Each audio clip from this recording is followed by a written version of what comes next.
Enggak, petapa. Peta apa nih? Ya, hampir 70-an% menyatakan peta.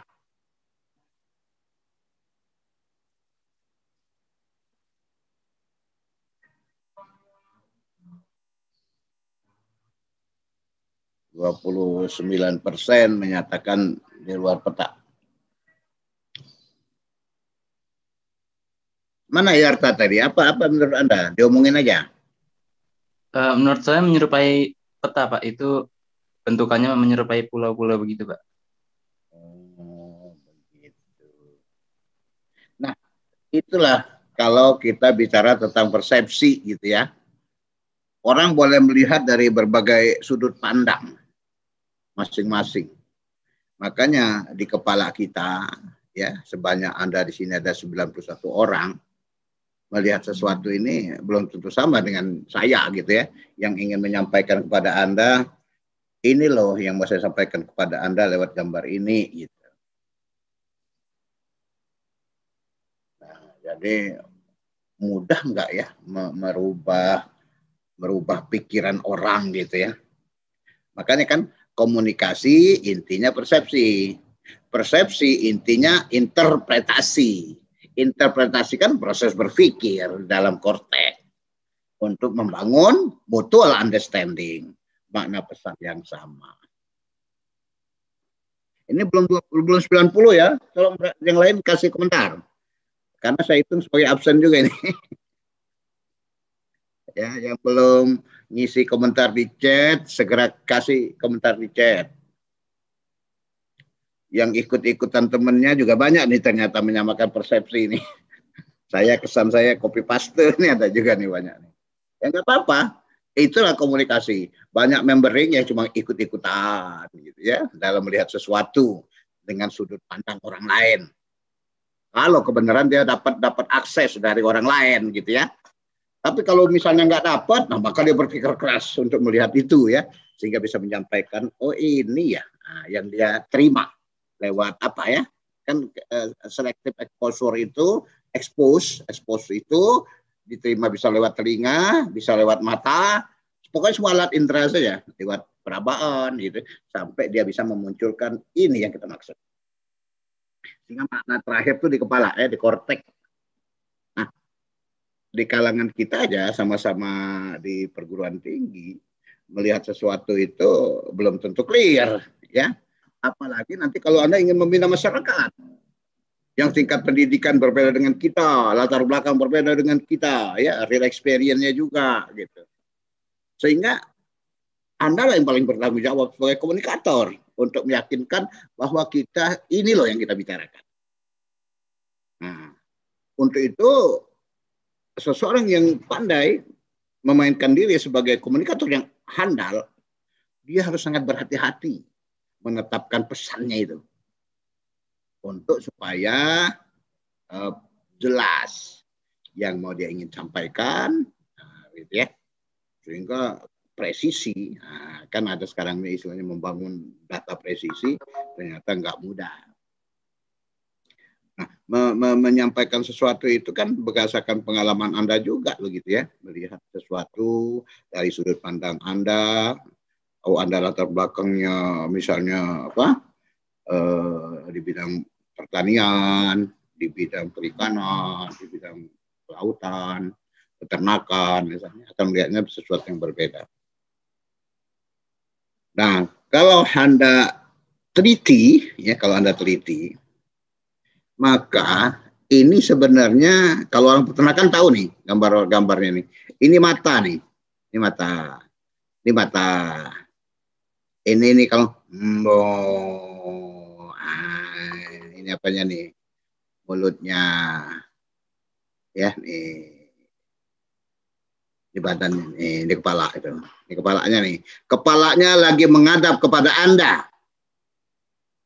Ada nggak yang warna putihnya ini kalau kita mau korban?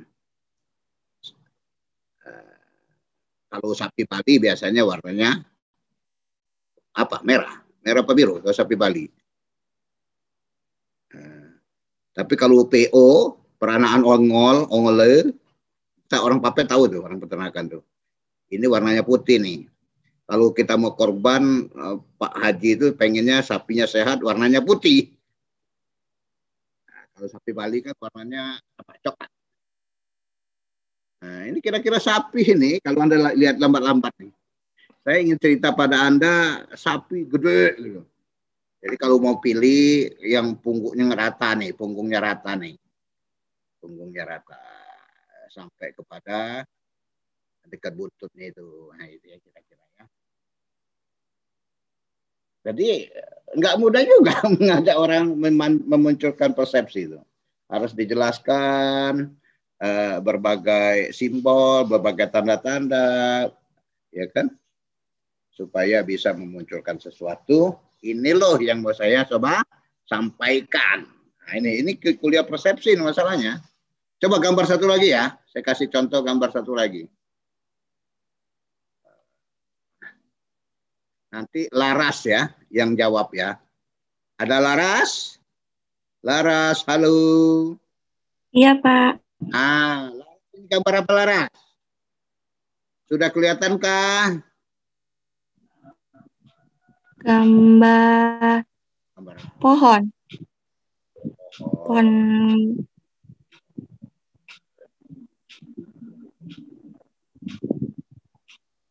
Lama-lama aja Laras supaya Anda bisa mengidentifikasi. Ya, siapa tuh? Siapa tuh yang mau ngomong? Halo. Ada suara laki-laki tadi. Nah, sorry, silakan. Anda mau ngerespon apa? Laras bilang gambar pohon. Pohon kehidupan. Anda mau ngomong apa, Mas? Saya catat nih. Oke, lanjut. Halo. Halo, halo. Ada gambar gorila, Pak, sama singa. Oh, ada gambar singa dan gorila. Ya, siapa lagi bisa kasih bantuan kepada saya? Gorila, Pak. Burung, ikan, pohon, gorila, macan. Wih, banyak ternyata Mia ya. Jadi ada macam-macam objek di sini. Ikan ada nggak ikan? Ada, Pak. Ada, Pak. Di bawah. Ada berapa? Ada berapa biji ikan di situ? Ada 2, Pak. Ada 2. Jadi melihat sesuatu itu memang ketelitian menjadi penting ya. Apalagi kalau kita riset-riset awal, melihat sesuatu ya, observasi, ketelitian itu menjadi penting. Membangun validasi dan reliabilitas. Ya. Sehingga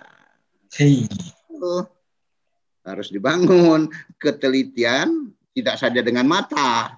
Orang kadang-kadang mendapat pendapat orang, kebutuhan orang itu bukan sangat dengan mata aja. Mata suka ngelabui dengan kuping. Tapi kuping dengan hati, ya, bukan listening. Tapi bukan hearing, bukan dengan mendengar, tapi menyimak dengan hati.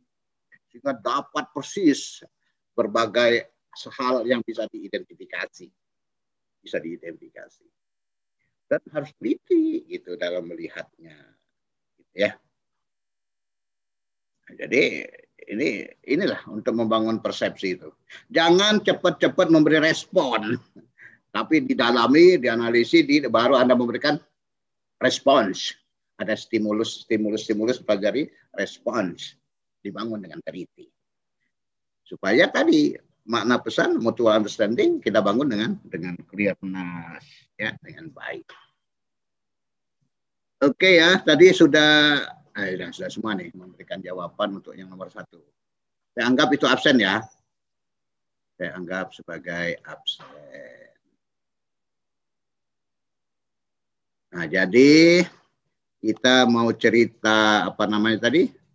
Persepsi. Ternyata tidaklah mudah. Padahal itu penting. Nah, ya. Bagaimana prosesnya? Kemudian, tapi udah kelihatan ya, perlu saya besarkan banget atau cukup segini? Cukup, Pak. Kelihatan lah ya. Kalau enggak, saya maksimalkan. Kalau enggak kelihatan. Mana nih maksimal.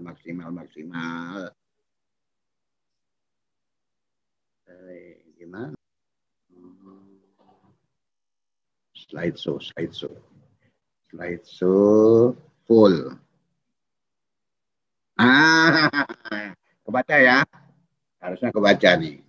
Jadi kita ingin menyamakan dulu apa yang kita maksud persepsi, sudut pandang, ya, cara pikir, cara interpretasi, cara melihat sesuatu, ya kan, untuk membangun suatu makna.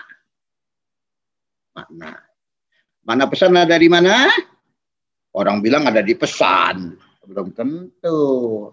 Ada di kepala. Makna pesan itu nanti kalau dia prosesnya di korteks kita. Tapi dengan Anda mendesain makna itu di dalam mendesain pesan, kan ada namanya fidelity di level pesan. Ketepatan membangun pesan. Nah, itu kan harus didesain pesan itu. Tapi tetap ujung-ujungnya ada di kepala kita. Kalau Anda mendesain dengan pikiran Anda, dengan attitude Anda, dengan pemahaman Anda, tanpa Anda melihat kapasitas penerimaan komunikan kita, mispersepsi juga nanti jadinya. Ya, bukan understanding, tapi kan misunderstanding atau ununderstanding. Nah, jadi kita perlu mengajak Anda cerita. Jadi kalau gitu gimana nih sebagai suatu proses penting dalam suatu komunikasi? Karena dia adalah inti komunikasi, itu persepsi. Apa saja tuh faktor-faktor yang membangunnya gitu ya. Lalu untuk itu perlu disiapkan ya prinsip-prinsipnya seperti apa. Supaya tadi saya bilang ujung-ujungnya membangun akurasi, keakuratan persepsi di kepala orang masing-masing. Kalau orang yang kita ingin pengaruhi cuma satu orang, interpersonal komunikasi, ya bisa satu berkomunikasi dengan dua orang, satu dengan orang satu gitu. Udah. Walaupun satu sama lain berbeda antara komunikator dan komunikan. Tapi kalau sudah beberapa orang, interpersonal communication channel itu kan bisa 2 atau lebih ya. Nanti soal dikasih wadah, oh ini wadahnya grup, komunikasi kelompok misalnya, atau small group, komunikasi kelompok kecil, komunikasi apalagi yang menuntut adanya tetap offline, tatap muka misalnya. Tapi sekarang dengan kemajuan IT, komunikasi tatap muka tuh sudah mulai dikritik orang. Boleh aja dong tatap muka itu dengan bermedia. Nah, seperti saya dengan Anda, bisa saya buat medianya berkelompok agak relatif besar, 90-an orang gitu ya. Tapi kan tatap muka masih memungkinkan enggak? Nah, kalau masih memungkinkan, orang katakan, wah itu masih bisa dikatakan sebagai interpersonal communication channel.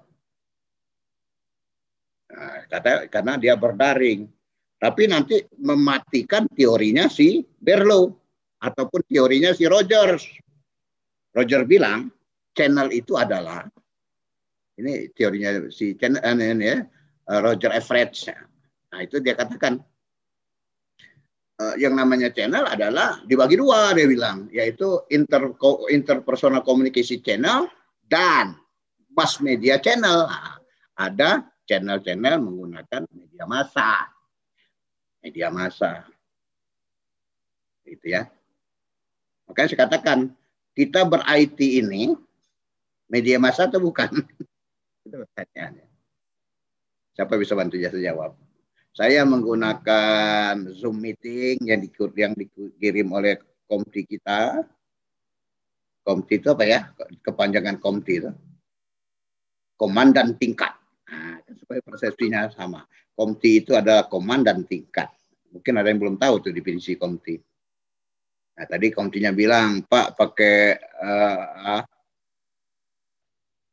pakai Zoom atau langsung pakai WA gitu ya. Nah, dia bilang kan, ada tuh istilahnya apa? Istilahnya kalau bahasa teknis gitu, menceritakan seperti itu.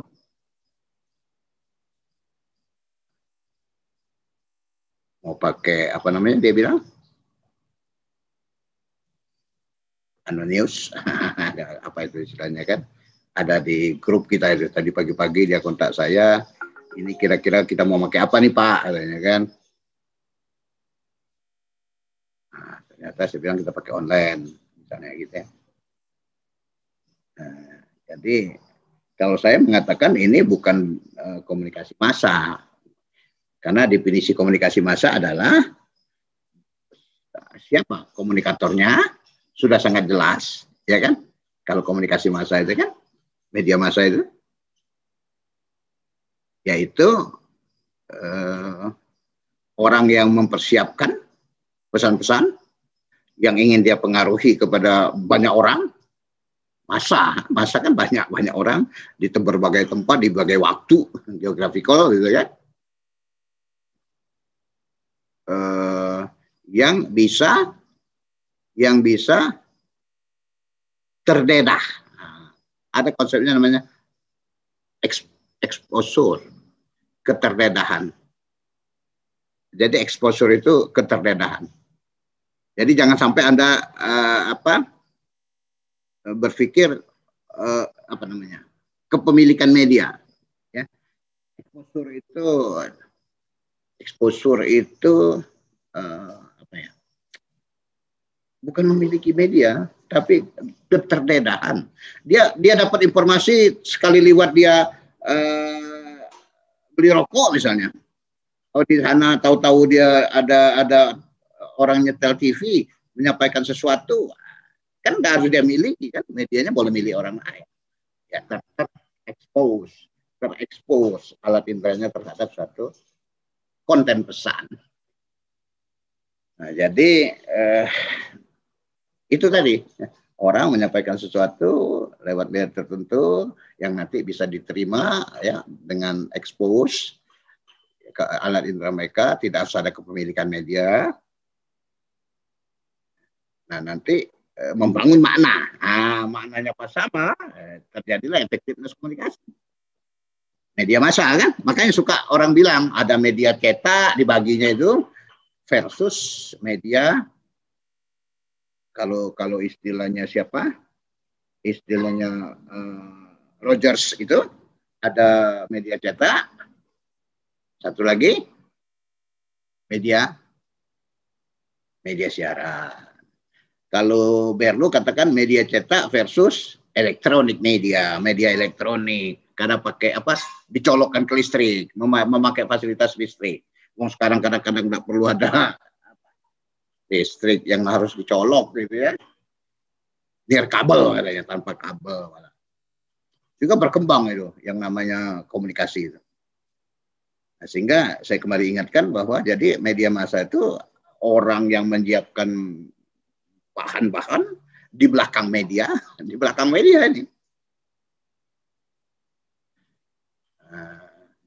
Dia yang berkewajiban, bisa individu, bisa lembaga.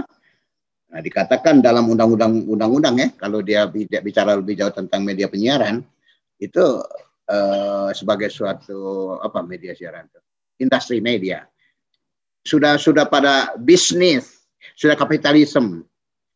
Jadi kalau nggak ada untung, menyampaikan pesan-pesan yang nggak bermakna ya buat apa gitu kan? Jadi kalau dia untung, dia habis itu iklan yang bisa menjual, termasuk iklan advertisement, ya kan, pesan-pesan iklan. Nah, jadi itu media siaran tadi kan, atau elektronik tadi menurut si Berlo. Yang dia bilang ada radio, ada televisi kan gitu ya. Kalau kita yang sekarang ini namanya bukan media massa ya. Ini orang atau kelompok kepada banyak orang itu media komunikasi massa, media massa. Tapi kalau yang komunikasi menggunakan hibrid atau media sosial ini, hibrid media, maka itu massa dengan massa. Nah, itu harus bedakan juga. Jadi ilmu komunikasi ini sudah berkembang terus ya. Jadi kalau nanti Anda baca, ingin melakukan penelitian-penelitian, ada topik-topik tentang ilmu komunikasi, ubah-ubah indikator tentang aspek-aspek komunikasi yang diinvestigasi, carilah buku 5-10 tahun terakhir, atau 5-3 tahun terakhir. Karena ilmu itu berkembang. Kecuali konsep itu konsep lama yang bersifat filosofi. Berlo itu filosofi. Makna-makna yang bersifat filosofi. Boleh dibaca, walaupun dia sebenarnya edisi terbit terakhirnya adalah tahun 1960. Nggak ada Berlo setelah itu. Kalaupun ada itu biasanya fotokopi mahasiswa yang dipakai gitu. Dan belum tentu yang difotokopi sama persis dengan pikiran si Pirlo. Karena dia kadang-kadang menggunakan bahasa Inggris pakai apa namanya? Yang di komputer itu kan. Yang belum tentu benar. Tapi sekarang banyak tuh layanan bahasa Inggris dengan komputer yang betul-betul semakin bagus. Membuat pendefinisian bukan per kata kan, tapi per satu alinea atau per totali. Kalau enggak pakai transtol, sehingga panggil satu ini makna pesannya sama enggak gitu kan, vocabulary-nya itu. Tapi kalau enggak tersedia, ya maka dikatakan hang oleh si transtol karena enggak tersedia di fasilitas aplikasinya. Sama dengan manusia. Kalau saat di kepala mau kekurangan banyak baca dan tidak banyak ilmu yang ada di kepala kau, saat sesuatu nyampe kepadamu sebagai suatu exposure, Anda bengong. Nah, bengong itu karena sesuatu yang tidak ada di dalam kepalamu untuk memberikan respon. Jadilah dia hang. Hang itu kan bukan karena kebanyakan saja ya, overload, bukan. Kan ada teorinya overload of communication sebagai suatu media. Tapi kekurangan pun bisa jadi. Ya. Nah, jadi beginilah kira-kira saya memaknainya bahwa persepsi itu kemampuan interpretasi, kemampuan memaknai dengan baik sudut pandang yang betul-betul sama dengan komunikannya. Jadi yang harus memposisikannya itu adalah sumber pesan atau komunikator gitu ya. Nah, kira-kira seperti itulah gambaran-gambaran sederhananya untuk menceritakan tentang persepsi. Nah, itulah ya, kalau Jalaluddin Rahmat nih, Kang Jalal almarhum sudah meninggal ini, Profesor Psikologi Komunikasi Unpad nih, orang Bandung. Memaknai persepsi itu bahwa dia inti dari komunikasi. Jadi komunikasi itu intinya persepsi, persepsi itu intinya interpretasi. Kira-kira. Ya ada satu bab dia cerita tentang itu, tuh layak Anda baca itu, walaupun orangnya sudah nggak ada. Itulah untungnya salah satu pengajar, dosen yang bisa menyampaikan sesuatu pesan atau dia menulis buku. Kan katanya kan pahalanya ngalir terus walaupun dia sudah mati. Ilmu yang bermanfaat yang bisa dimanfaatkan banyak orang. Ya kan? Kalau Anda seorang muslim, seorang muslimah, kan ada 3 itu. Ilmu pahala yang terus mengalir walaupun orangnya telah tiada. Ya gitu ya.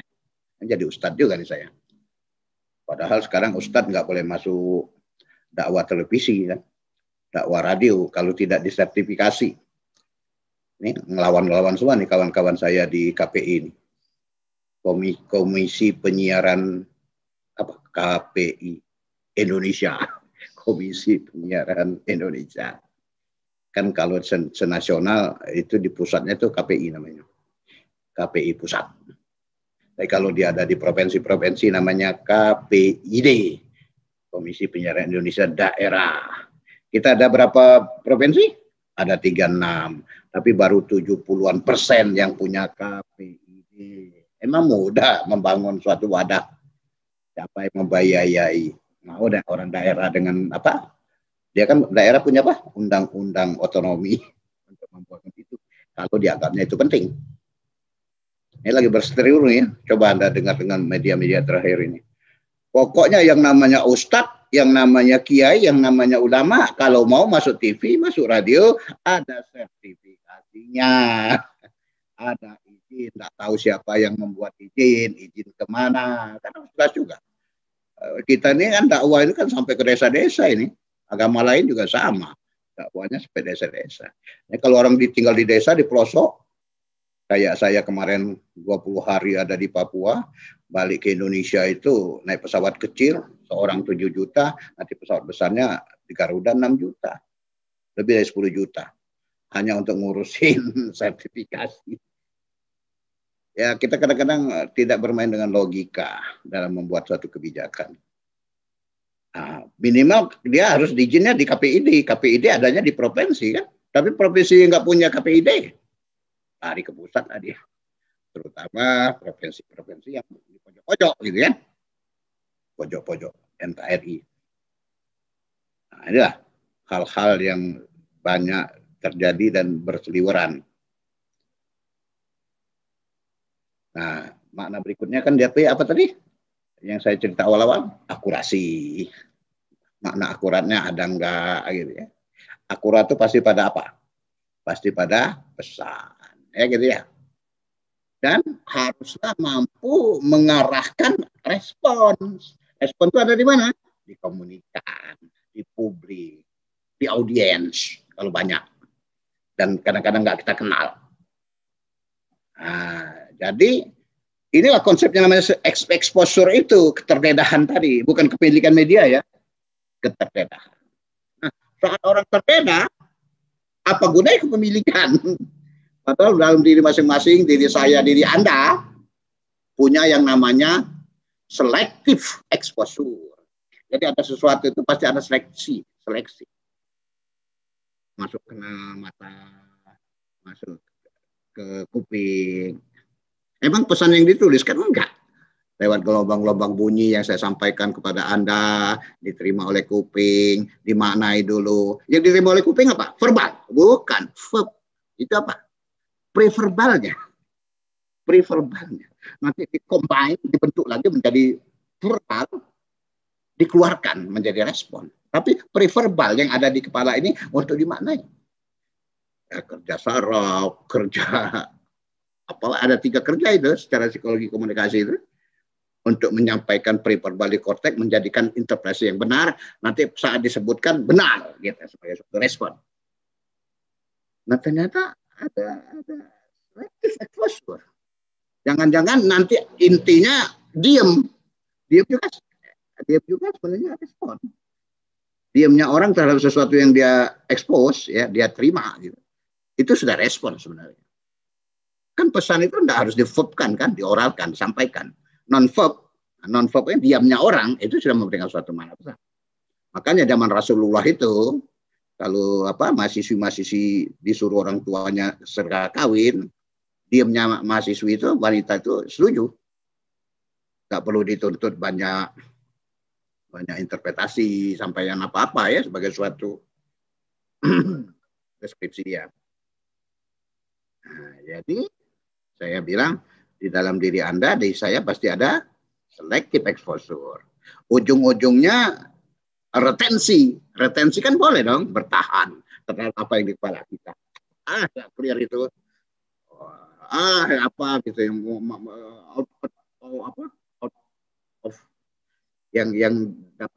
yang datanya lama gitu. Out of date. Nah, datanya lama. Wah, nggak bermutu. Kalau ada orang agresif langsung ada respon ya. Kalau orangnya diamnya orang tuh jangan dibilang dia tidak memiliki kemampuan merespon. Begitu ya. Jadi bisa saja Anda membangun selektif tadi menjadi retensi, penolakan. Nah, jadi membangun pesan secara kebermaknaan, ya kan? Pesan itu kan harus dibuat tuh, didesain tuh untuk konten-konten yang bisa cepat dimaknai. Makanya periksa kata si Berlo dengan 4 makna itu. Bangunlah makna yang denotatif, jangan konotatif, tapi bangunlah makna yang struktural, mana struktural dan konsep. Dan kan pesan itu tidak aja konten, tapi kontekstuasi dan makna kontekstural. Coba dibaca bukunya Berlo bab 5. Dimensi membangun suatu makna pesan. Dikenal oleh si kawan itu 4 makna pesan. Hindari yang konotatif. Nah, untuk itulah nanti kita ingin ketepatan, fidelity dalam kepala, dalam korteksnya si komunikan. Nah, nanti kelihatan dari mana? Dari respons, baik nuansa verbal maupun nuansa non-verbal. Makanya verbal non-verbal minggu lalu itu kita katakan bisa bentuknya pesan, bisa bentuknya komunikasi. Andalah nanti menjawabnya kalau ada pertanyaan-pertanyaan seperti itu. Kan saya kira Nino punya buku nih, buku tentang Daskom nih, ya, keluaran IPB Press, hasil dari beberapa dosen yang nulis. Nah, itulah yang dibacalah sebagai apa, penguatan-penguatan tentang apa itu Kombang, komunikasi pembangunan. Nah, kalau itu dibaca dengan baik, mampu melahirkan ketepatan dalam diri audiens. Kalau jumlah Kombang itu banyak ya, tidak cuma satu komunikan. Audiens ataupun publik ataupun community masyarakat secara umum, dan mengarah kepada SMCRR, mengarah kepada itu bukan balik kepada S ya, kepada SOR, itu ke sana, ke kanannya lagi.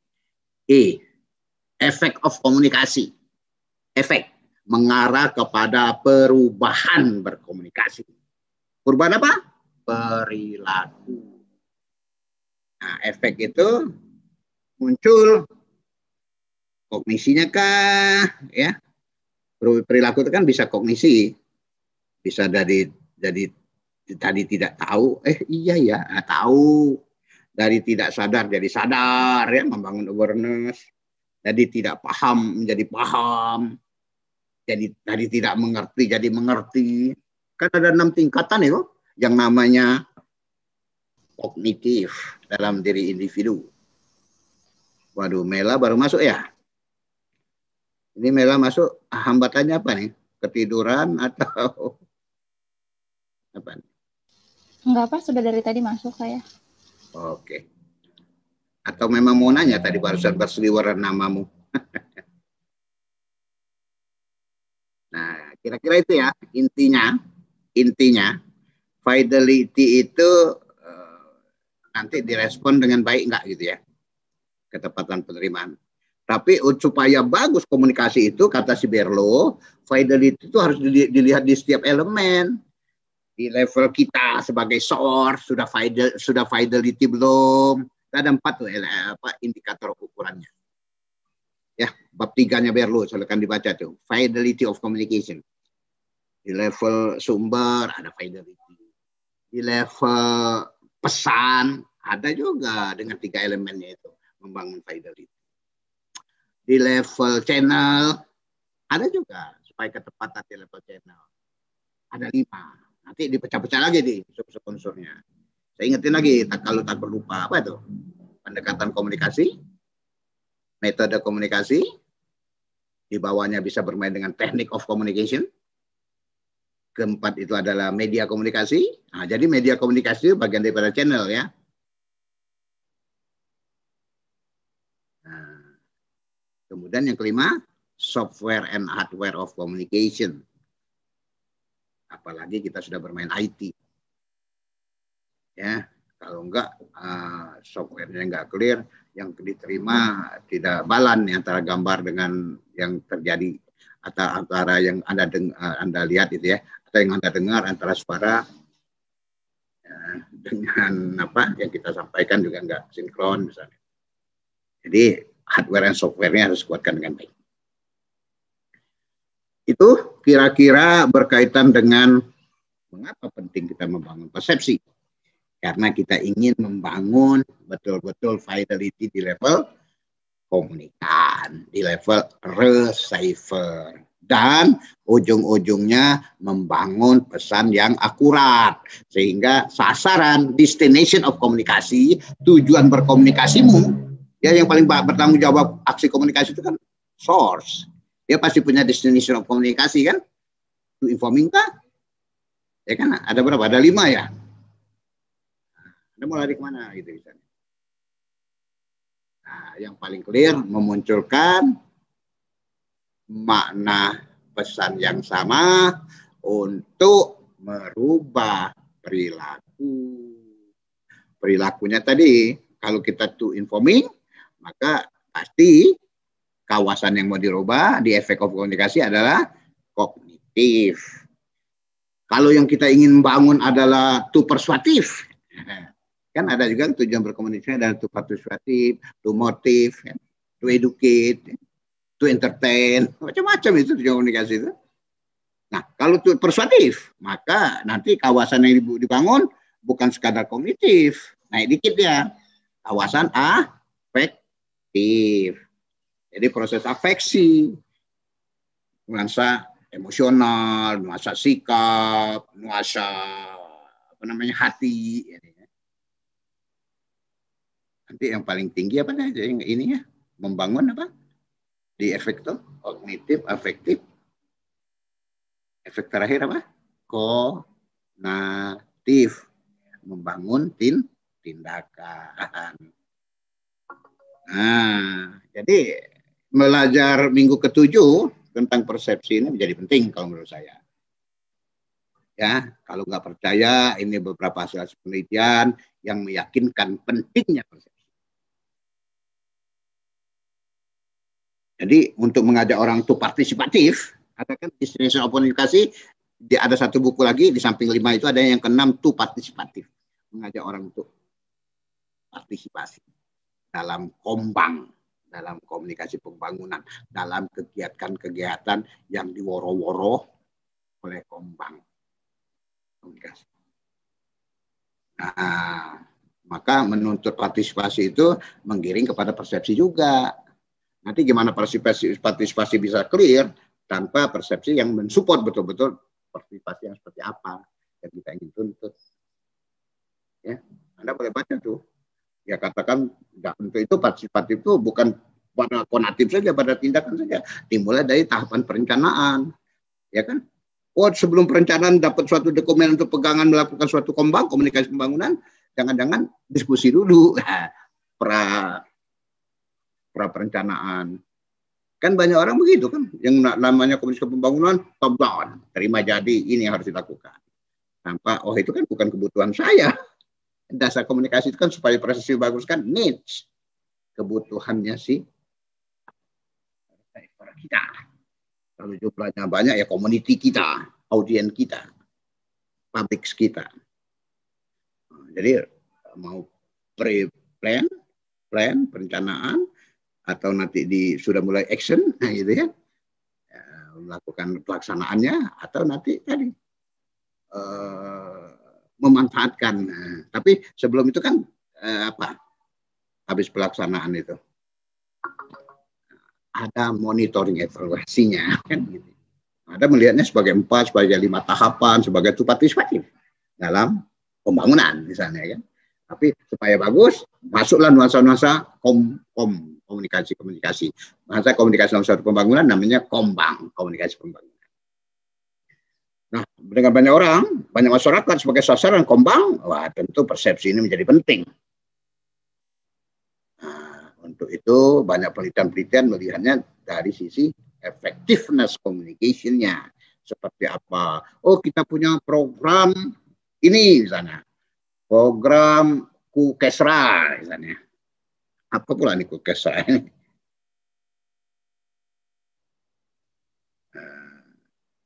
Untuk kesejahteraan rakyat. Oh, lewat apa nih? Misalnya lewat koperasi. Yang disasar siapa? Usaha-usaha kecil menengah misalnya kan. Atau apa misalnya, untuk meningkatkan ekonomi. Masyarakat atau rakyat tadi misalnya. Nah, silakan aja nama program seperti apa yang Anda ingin bangun gitu ya. Kan sekarang Mas Menteri itu kalau Anda baca yang 2001 dalam undang-undang yang dia baru buat untuk implementasi MBKM itu. Pernah dengar kan istilah MBKM? Programnya si Mas Menteri Pendidikan. Merdeka Belajar, Kampus Merdeka. IPB sudah menerapkan loh itu. Anda boleh pilih itu. Di dalam kurikulum kita, membangun Merdeka Belajar. Boleh memilih 3 SKS, boleh jajan di prodi lain, program studi lain gitu ya. Sampai dengan 21 SKS. 3 sampai 21 SKS. Tapi mulai semester, saya kira mulai semester 4 ini sudah boleh. Ya, ada 4, 5, 6 itu sudah boleh. Malah sampai 7 boleh itu. Kata kita ya, hanya IPB membangunnya itu. 3 sampai 21 SKS. Dikatakan tadi, tuntutan apa? BFH itu, LFH, learning of home, belajar di rumah. Nah, jadi nuntut dia ya. Setiap ada program-program pembangunan menuntut adanya penyamaan persepsi dulu. Nah, kira-kira begitulah. Misalnya si Ihwanuddin ya, Ihwanuddin ini Kepala Dinas Pariwisata Sukabumi. Kebenaran bimbingan saya nih, ngambil S2 komunikasi. Yang ngambil tentang perilaku komunikasi, programnya, pembangunannya dia katakan namanya Kompepar, komunikasi penggerak pariwisata.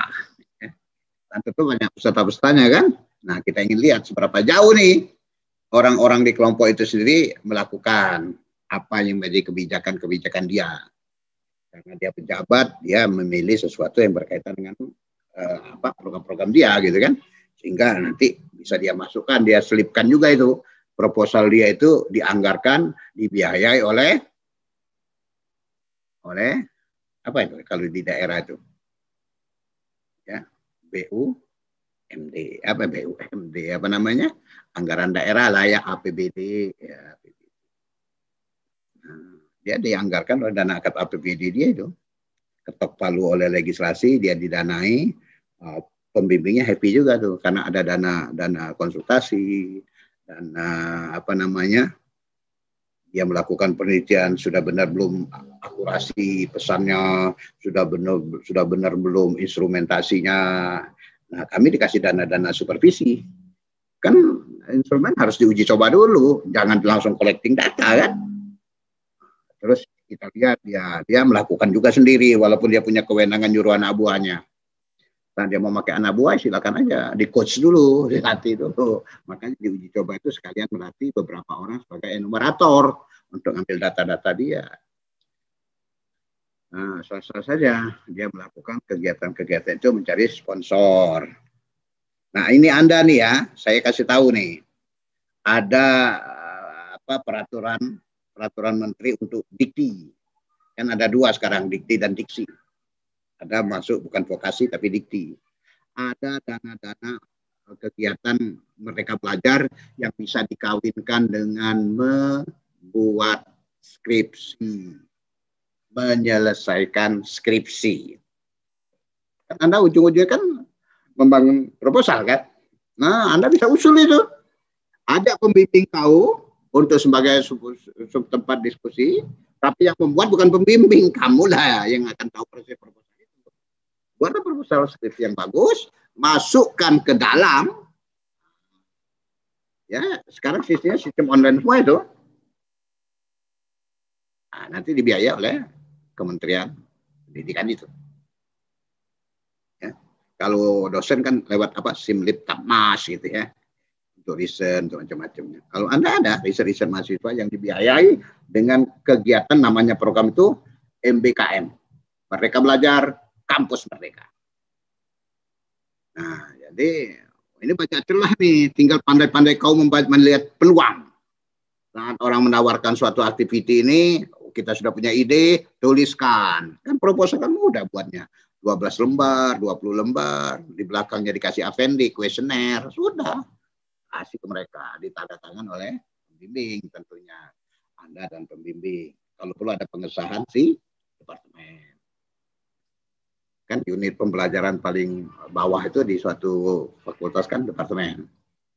Prodi nggak boleh, ya dia nggak punya cap, nggak ada izin cap. Nah, saya kira itu ya yang harus Anda pentingnya persepsi ini. Jadi Anda bisa melakukan apa? Project based learning. Melakukan mencari solusi, membangun suatu project, dilihat efektivitasnya.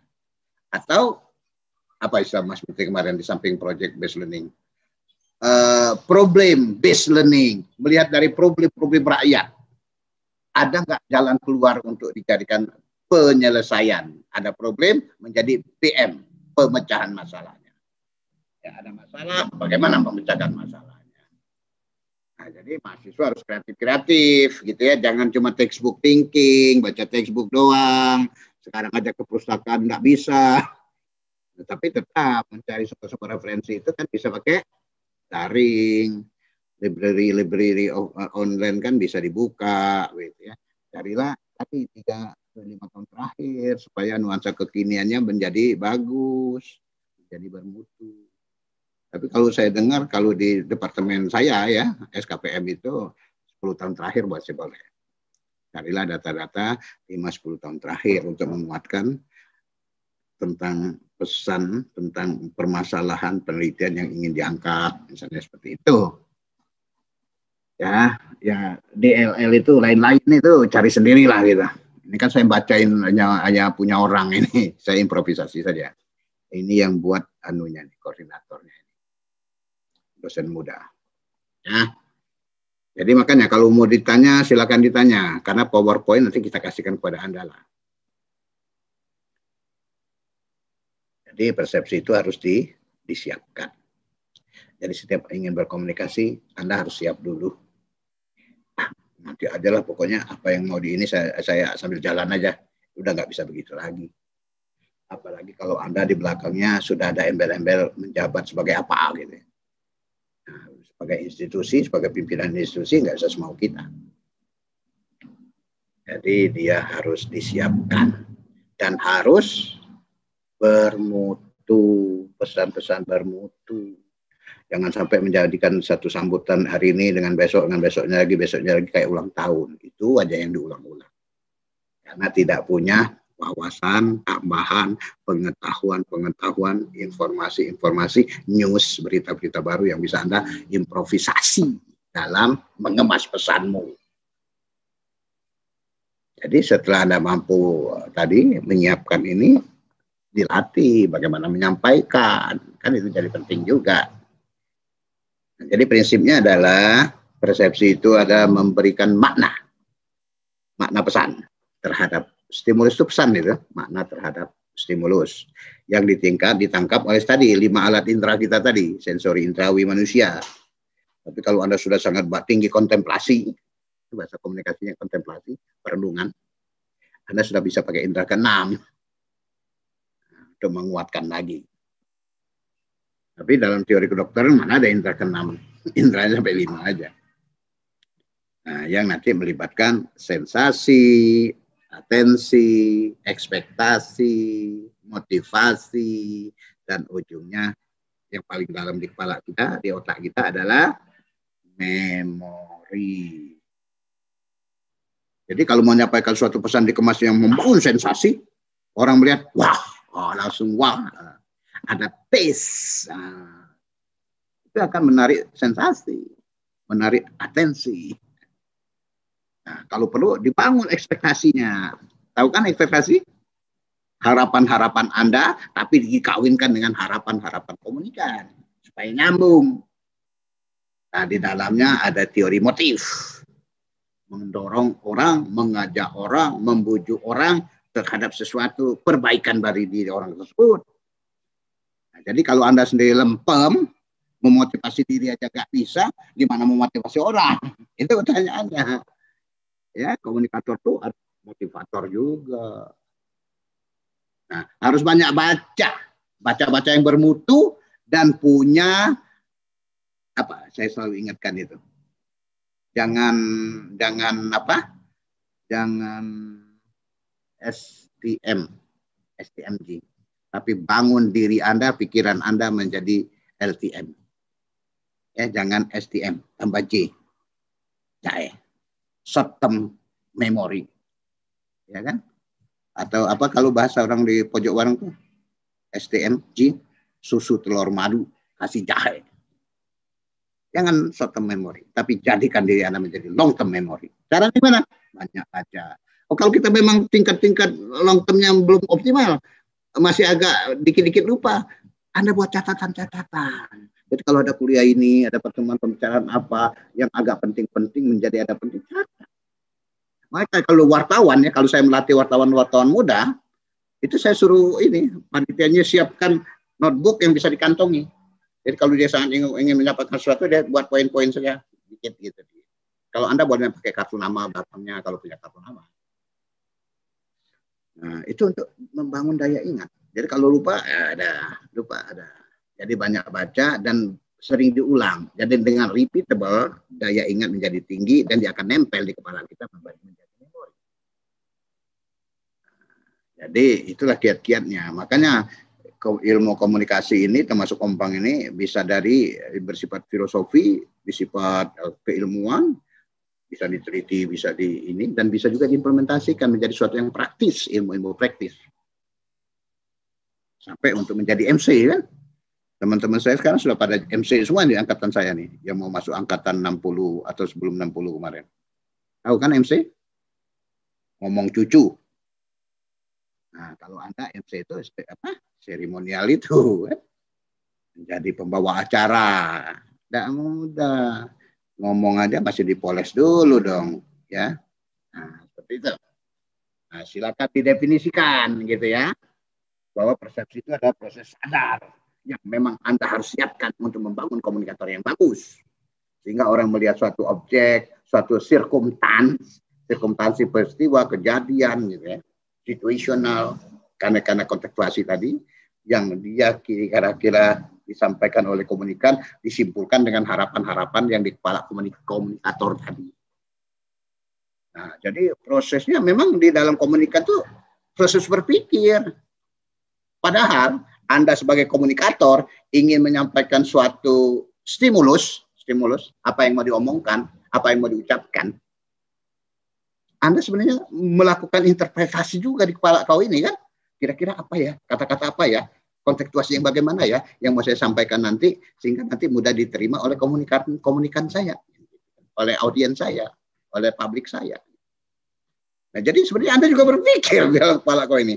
Nanti dikeluarkan preverbal, keluar dalam bentuk ucapan, keluar dari gelombang-gelombang cahaya untuk bisa dilihat, misalnya sebagai satu gambar, menjadi quote, menjadi simbol, misalnya. Nah, nanti dimanai dengan baik oleh komunikan itu, karena tadi sudah dipikirkan sesuai daya kemampuan interpretasi orang di situ. Apa ya namanya itu ya? Ada di konsep-konsep riset yang untuk melihat, membangun interpretasi, membangun kesamaan persepsi, menyiapkan itu sesuai dengan harapan dia. Apa teori apa itu namanya?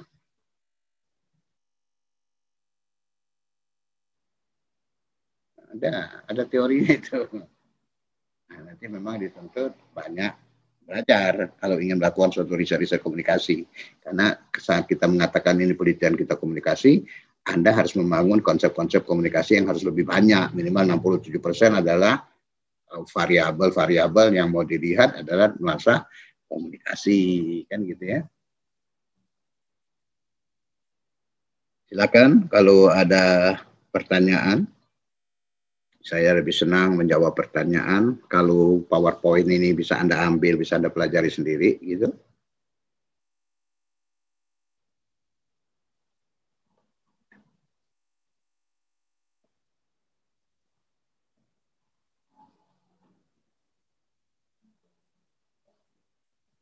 Nah, ini menurut De Vito. Buku terbaru De Vito, cerita tentang persepsi, tahun 1997. Buku-buku yang paling baru banyak juga, tapi tidak menyinggung persepsi. Jadi persepsi itu minimal melakukan 3 tahap, ya kan? Bagaimana membangun stimulus, ya kan?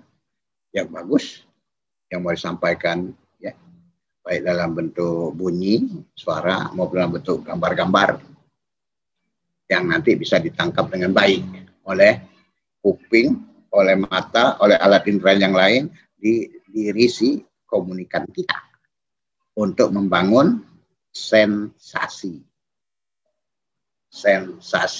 Bangunlah dia sesuatu yang membangun atensi. Atensi itu lebih kuat lagi tuh, membangun atensi, perhatian, sehingga sangat menentukan tadi membangun selective exposure untuk tidak meretensi, tapi mengadopsi, kan gitu ya. Nah, ternyata stimulus yang disampaikan diterima oleh alat indera si komunikan kita itu terjadi juga perilaku tadi, interpretasi berpikirnya si komunikan terhadap stimulus yang ditangkap oleh alat inderanya tadi, oleh matanya, oleh telinganya, oleh hidungnya, kan hidung juga boleh kan melihat sesuatu atas dasar penciuman, gitu ya. Oh, ini sesuatu yang disampaikan benar enggak nih, katanya enak, harum gitu masakannya, ternyata enggak juga. Karena pandemi COVID hilang rasa, hilang bau, hidungnya sudah mencium bau-bau di sekitar dia. Nah, jadi prinsip-prinsip melengkapi itu adanya di dalam komunikan. Di kepalanya, oh iya, saya punya pengalaman seperti ini, memiliki kesamaan-kesamaan di kepalanya, kedekatan sebelumnya yang ada yang nyimpen di dalam korteknya. Tapi dia ingin membangun suatu makna. Ada di kepala orang jadinya. Nah, seberapa jauh dia membangun itu. Ya. Nah, sehingga nanti sudah terbangun, saat dia ingin menyampaikan sesuatu, sudah pas belum? Nah, ini gitu ya. Nah, proses interpretasi, proses membentuk persepsi di dalam makna untuk memberikan suatu respons, itu sudah kerja subjectivity. Masing-masing diri orang, subjektif. Dia melakukan evaluasi terhadap stimulus-stimulus yang diterima, yang direspon mau seperti apa. Sehingga dia bangunlah pesan itu dalam konten, dalam kontekstuasi yang bagaimana. Jadi pertama memang ditentukan oleh stimulus yang diterima kan, tapi berikutnya ditentukan oleh yang ada di dalam diri orang-orang tersebut yang menjadi tadi frame of reference, kerangka rujukan yang dimiliki orang. Minimal ada 5 kerangka rujukan itu. Boleh Anda catat. Tidak ada di bukunya si Bu Nino itu. Ya, kerangka pikir di setiap orang untuk memberikan suatu respon terhadap sesuatu yang disampaikan. Pertama, lingkaran paling luar di dalam korteks ini adalah feel experience. Feel experience. Pengalaman masa lalu Anda. Pengalaman masa lalu saya. Enggak, kemarin rasanya. Nah, jadi sudah mulai ini. Enggak benar itu. Misalnya gitu. Sehingga nanti terjadi sesuatu nih. Bisa penolakan, ya, reject. Tapi yang menentukan mengadopt. Makanya membangun kemasan pesan untuk komunikan itu pelajari dulu keunikan komunikan kita. Karakter dia itu seperti apa, dia maunya apa, kebutuhan dia apa terhadap pesan itu, gitu loh. Jadi interest dan needs itu menjadi penting diamati, tapi jangan terlalu banyak interest juga terlalu subjektif. Maunya dia, tapi maunya secara universal, gitu ya, kebutuhan. Ya beda kan? Kalau analisa kebutuhan, ya penting. Begitu. Anissa ada pertanyaan, monggo silakan.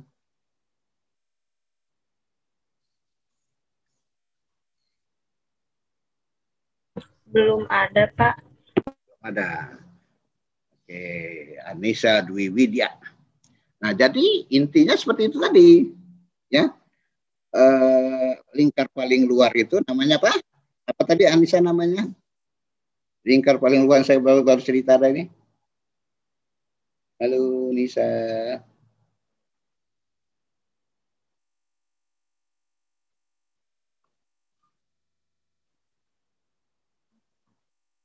Halo. Apa itu Nisa? Pengalaman masa lalu, Pak. Pengalaman masa lalu.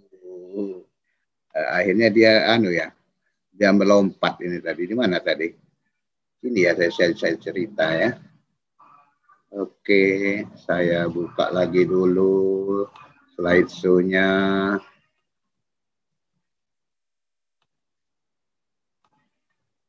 Tapi kelihatanlah ini ya. Ini kok jadi susah nih membuat slideshow-nya nih.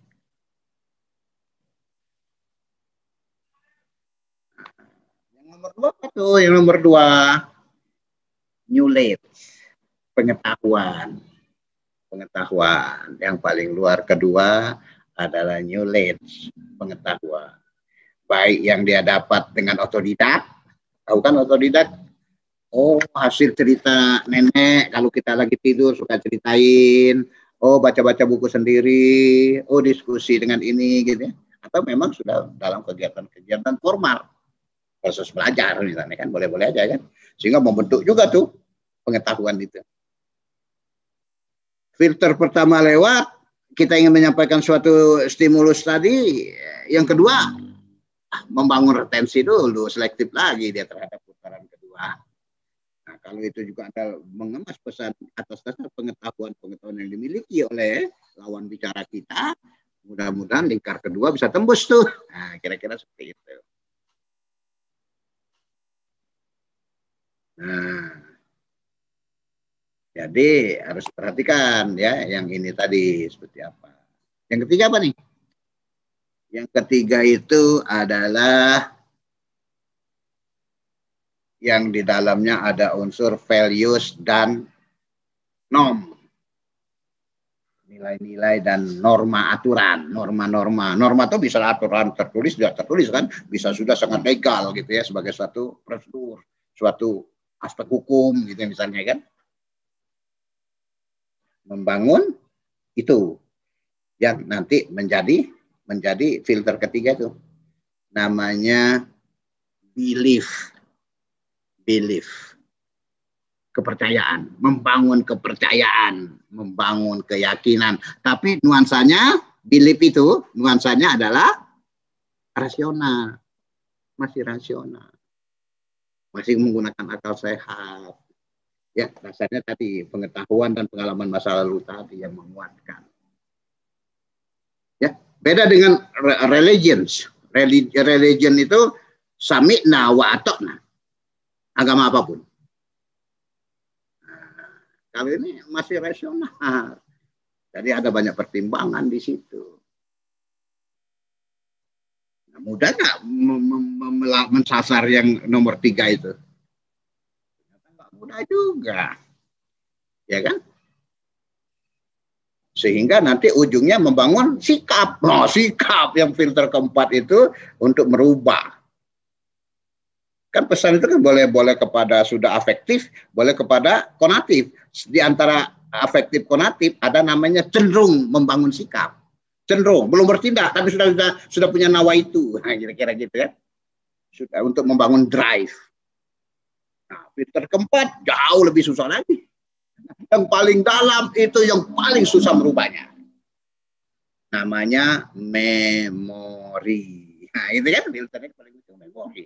Apa yang sudah terpendam, yang sudah menjadi mau tidak mau itu jadi pegangan dia gitu ya. Memori. Cerita apapun dia bilang udahlah, nggak mungkin lah itu. Saya sudah punya berkarat di dalam hati. Ya. Di dalam hati, di dalam pikiran. Tidak memori. Afeksi aja, rasional aja sudah ada unsur-unsur afeksi kan. Tapi kalau Anda baca bukunya si Kang Jalal itu, psikologi komunikasi itu, tapi katanya sesolid apa, sepadat apa itu batu katanya ya. Kalau ada suka ke apa tuh, masuk naik gunung, masuk goa gitu kan suka ada air terjun, di bawahnya suka ada batu gitu kan. Sesolid apapun itu batu, ditetesin air continue, terus lama-lama batu ini berlubang juga. Artinya kalau dilakukan kegiatan komunikasi, kegiatan dakwah, kegiatan khotbah yang untuk saling nasihat menasihati, saling membangun pembaharuan yang ke arah yang lebih baik, lama-lama si batu tadi akan berlubang juga. Lama-lama masyarakat tadi, community, audience, publik akan bisa diajak berubah. Tapi itu perlu waktu. Komunikator yang bagus jangan terlalu mikirin perubahan. Tapi sudah dilakukan dengan baik, belum aksi komunikasi itu dengan tujuan komunikasi kita. Soal berubah tidak berubah itu urusan Tuhan. Ya kan? Ya. Topik, si hidayah itu datangnya dari Tuhan. Dari Allah Subhanahu wa taala. Tapi dengan Anda sudah melakukan itu dan Anda berdoa mudah-mudahan dia juga bisa berubah, Insya Allah. Jadi kunci terakhir komunikasi itu ujungnya ya ke Tuhan juga.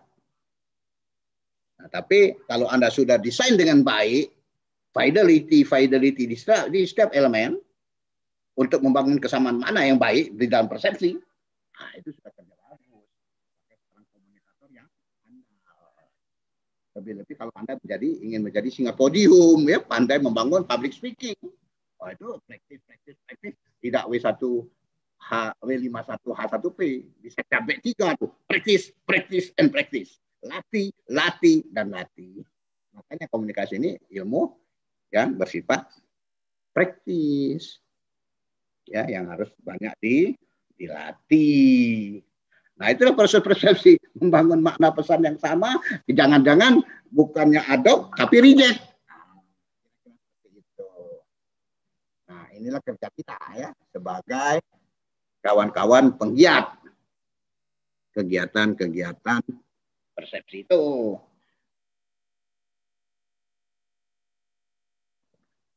Oke, ada pertanyaan, monggo.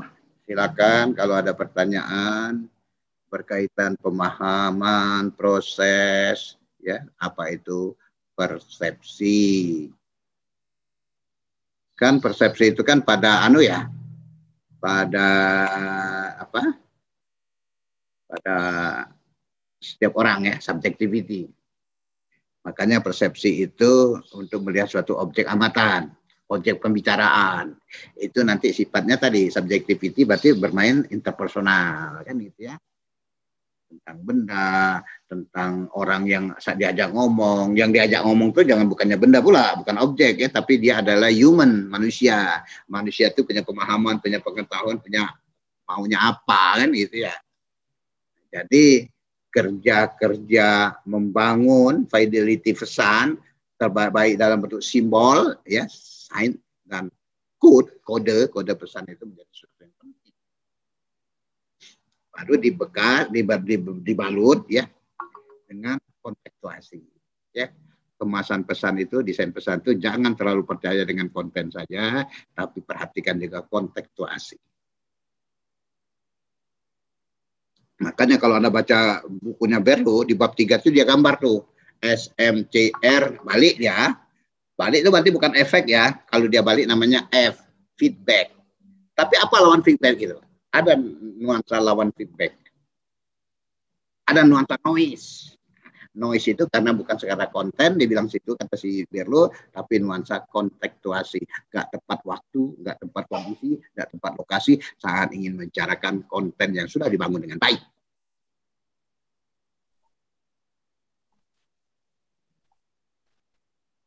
Nah, kalau sasaran kita manusia, beda dengan batu tadi gitu ya. Manusia ini kan ada nuansa-nuansa bukan kognisi saja, nuansa-nuansa Philip, nuansa-nuansa hati nurani kan gitu ya. Maka nuansa-nuansa emosional juga harus dikritik gitu loh. Makanya pesan itu isinya bukan kognisi aja. Pesan itu boleh juga kita bermain sedikit membangun konflik. Konflik menggelitik bukan pemahaman saja, tapi emosional kan gitu. Kalau manusia kan begitu, kalau benda kan beda lagi. Hewan saja dia makhluk hidup kok. Juga harus hati-hati dalam membangun suatu komunikasi dengan hewan kan. Bukan suatu pekerjaan mudah juga gitu maksudnya. Begitu. Nah, inilah tadi. Mengajak orang melihat suatu, misalnya Anda di dalam suka offline itu kan, oh sudah hadir gitu ya, ternyata masih si X belum datang, tahu-tahu ujuk-ujuk dia datang dengan tergesa-gesa, sehingga mengapa dia datang terlambat ini gitu ya. Kan yang tahu kan dia sendiri, jangan-jangan dia tadi di tengah jalan kebelet mau kamar mandi gitu kan. Daripada masuk dia di kamar di tempat ruang kuliah jadi rame gitu ya, maka dia kamar mandi dulu. Misalnya. Nah yang tahu persis siapa? Orang yang melihatnya kan persepsinya beda-beda. Termasuk yang saya contoh tadi, contoh gambar tadi, kan beda-beda ada memaknainya. Termasuk Anda, termasuk kritikal nggak? Kalau Anda kritikal, Anda sangat berhati-hati membangun deskripsi. Itu baru tataran luar loh ya, membangun deskripsi. Tataran lebih tinggi apa setelah mendeskripsikan? Jadi tadi sadar, minat, tahu, sampai tadi kan dari pemahaman sampai mengerti, naik dikit kan dia harus ada tahapan mendeskripsikan. Tapi naik dikit lagi apa? Analisis, kemampuan menganalisis. Naik dikit lagi apa? Mensintesis, menggabung-gabungkan berbagai hal tadi. Oh ini kondisinya. Nah paling tinggi level 7 apa? Pengetahuan ini. Kognitif. Mampu mengkreasi, memposisikan sesuatu yang dilihat. Ini loh solusinya. Ini loh. Nah, dia mampu memberikan suatu respons yang pas. Dia mampu mengkreasi. Tapi kreasi, merespon boleh nggak baru sampai tahapan tahu saja. Dia disampaikan sesuatu, dia bisa ngulang apa yang disampaikan, kan gitu. Atau dia sudah sampai pada analisis. Tapi menurut saya, dia cerita. Atau mensintesis. Dari aspek ini, segini loh maksudnya. Anda akan memutuskan diri Anda. Siapa bermutunya Anda di tahapan kognitif. Kan nyawa persepsi itu interpretasi. Memanfaatkan, mengoptimalkan kerja korteks Anda. Otak Anda. Nah, tentu pertanyaannya mudah tidak gitu ya. Karena banyak pengaruh nih untuk membangun persepsi itu. Membangun ada stimulus untuk Anda respon. Banyak hal yang mempengaruhi. Nah, kan bisa dibaca ya, ada di slide nih. Kok jadi slide nggak bisa digedein lagi nih. Tapi kebaca ya, mudah-mudahan kebaca. Saya gedein lagi coba. Gak mau dia. Gak mau. Tapi intinya itu. Ya. Anda lah yang paling bertanggung jawab untuk melahirkan persepsi yang benar. Tidak melahirkan unperception, misperception. Ini bisa menjadikan pertimbangan Anda. Termasuk menceritakan sesuatu jangan ulang tahun. Oh, cuma pesannya ada di kepala itu doang. Tidak bisa membangun kebaruan. Makanya supaya terlalu up to date, update informasi Anda, tidak telat mikir, tidak tell me, ya banyak dengar, banyak baca, banyak diskusi. Tapi diskusilah dengan orang-orang yang professional judgment, punya wawasan yang lebih bagus daripada Anda. Supaya semakin terasah apa-apa yang di kepala kita. Kan di beberapa agama juga menyarankan kan, kalau ingin lebih bermutu, ya Anda bergaul dengan orang yang selevel dengan Anda atau di atas Anda. Kalau Anda bermain dengan tukang las, maka baju Anda berlobang, kan gitu katanya. Kalau Anda bermain dengan tukang parfum, maka Anda akan ikut bangi. Katanya. Jadi unsur lingkungan itu mempengaruhi. Jadi peliharalah lingkungan Anda dan pilih. Orang yang pintar, komunitas yang pandai, dia harus pandai memilih lingkungannya. Bukan berarti ada lingkungan yang buruk dia musuhi, tidak. Dia mampu mengidentifikasi, dia mampu mendeskripsikan, dia mampu memposisikan terhadap lingkungan-lingkungan yang tidak sesuai dengan harapan dia. Supaya dia juga aman terhadap intervensi itu. Kan gitu.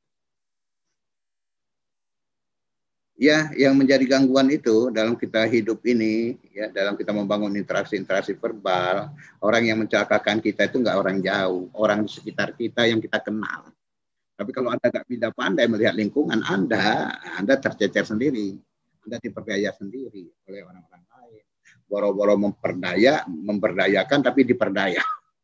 Makanya saat Anda sudah punya komitmen ingin membuka keran komunikasi seoptimal mungkin dengan teman-teman Anda, nuansa dicurangi pasti tinggi. Untuk itu, pahami dengan baik siapa lingkungan itu. Dan Anda itu makhluk berakal kok. Kalau ciptakan orang yang berakal, tapi manfaatkannya itu sudah optimal atau belum. Itu masalahnya. Nah, jadi banyak pengaruh ya, faktor-faktor untuk membangun tadi. Di belakang saat membangun persepsi dalam bentuk respon. Salah satunya itu tadi, sesuatu yang nyampe ke dalam kuping kita, kalau kita sebagai komunikan gitu ya, diterima oleh mata kita, diterima oleh indera hidung kita, oleh kulit kita, kan Wali dengan perabaan segala macam ya misalnya gitu ya. Karena ada 5 tuh. Atau semakin disentuh atau diberikan apa namanya cupitan-cupitan lah gitu terhadap berbagai alat indera itu, maka dia semakin cepat dimaknai. Makanya kan ada teorinya apa? Selective exposure itu semakin menggunakan banyak media multi image, semakin mempercepat pemahaman. Nah, sampai dipacu banyak alat indera, ya kan? Radio untuk kuping, televisi untuk kuping dan mata, misalnya kan. Ada dulu cuma ada apa? Asrot, kalau kita kuliah itu pakai apa? Pakai asisten sorot itu. Kan itu hanya gambar-gambar saja mata. Tapi semakin banyak alat indera yang dipacu, semakin multi image. Bermain dengan banyak multimedia untuk memacu alat indera semakin mempermudah pemahaman di dalam korteks kalau dalam kuliah dalam sekolah itu warga belajar, ya, misalnya kira-kira seperti itu. Jadi apakah di dalam diri kita tidak terjadi proses biologis? Terjadi.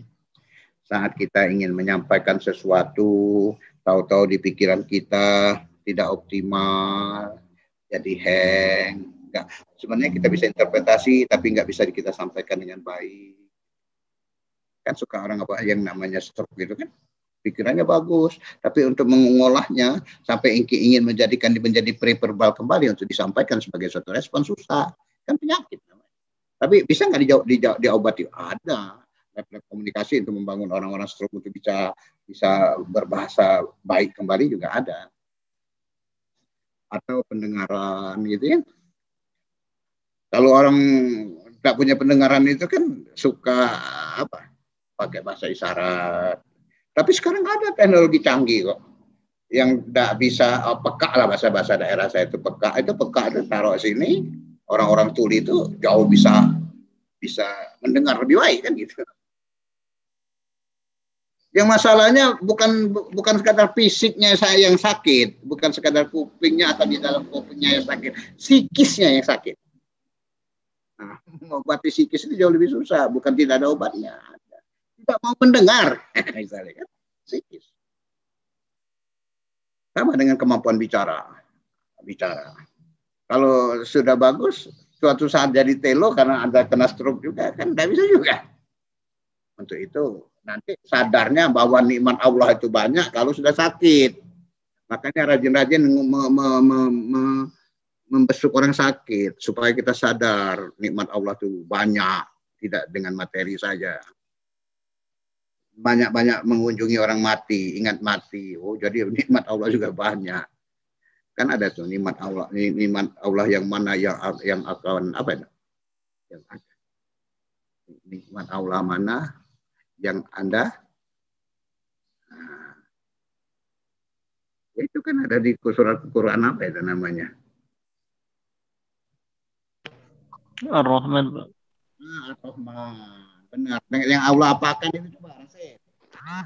Ada Yang 30. kau dustai, Pak. Nah, 32 apa 31 itu? 31 kalau nggak salah. Nanti dilihat lagi.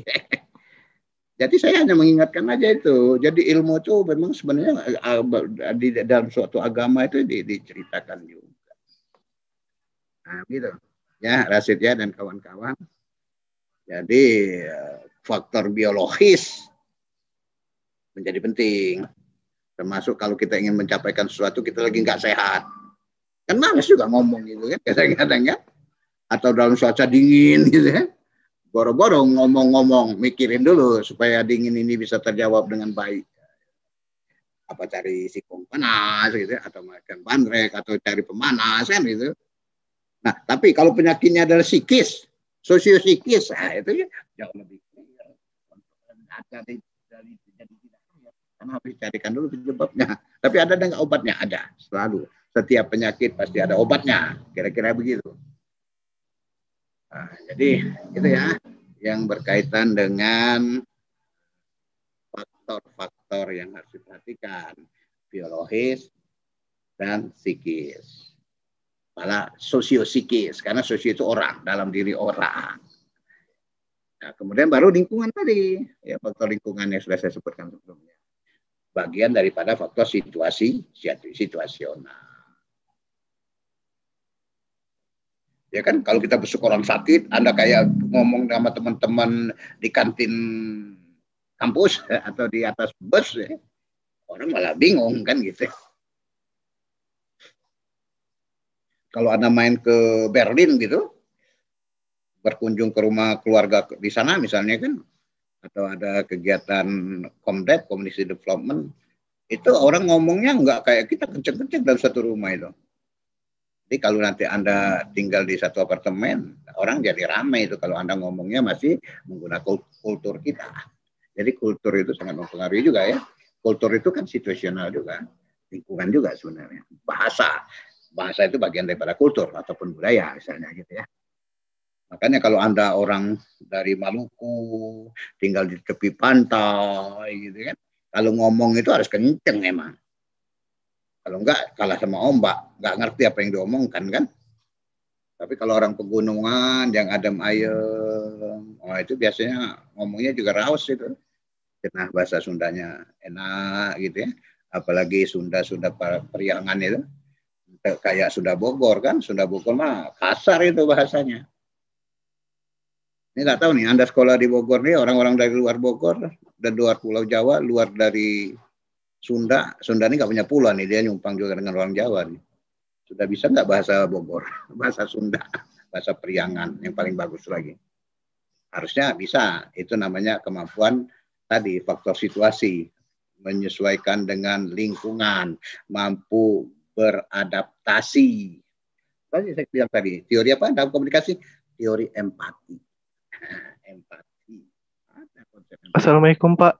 Ya, gimana? Mohon maaf Pak, waktu perkuliahannya sudah habis. Iya Pak. Jadi Muhammad Izu dan kawan-kawan nanti saya kirim di grup ya, apa namanya ini PowerPoint-nya, silakan dibaca ya. Tapi intinya sudah nyampe itu sampai bagian akhir itu, sampai slide 18 ini, silakan dibaca saja. Kemudian saya ingatkan mau ujian minggu depan, mohon mempersiapkan diri ya, dan tak usah diputu lagi, saya sudah punya absen, Anda memberikan respon di dalam tadi ya. Saya kira itu ya, Izu dan kawan-kawan.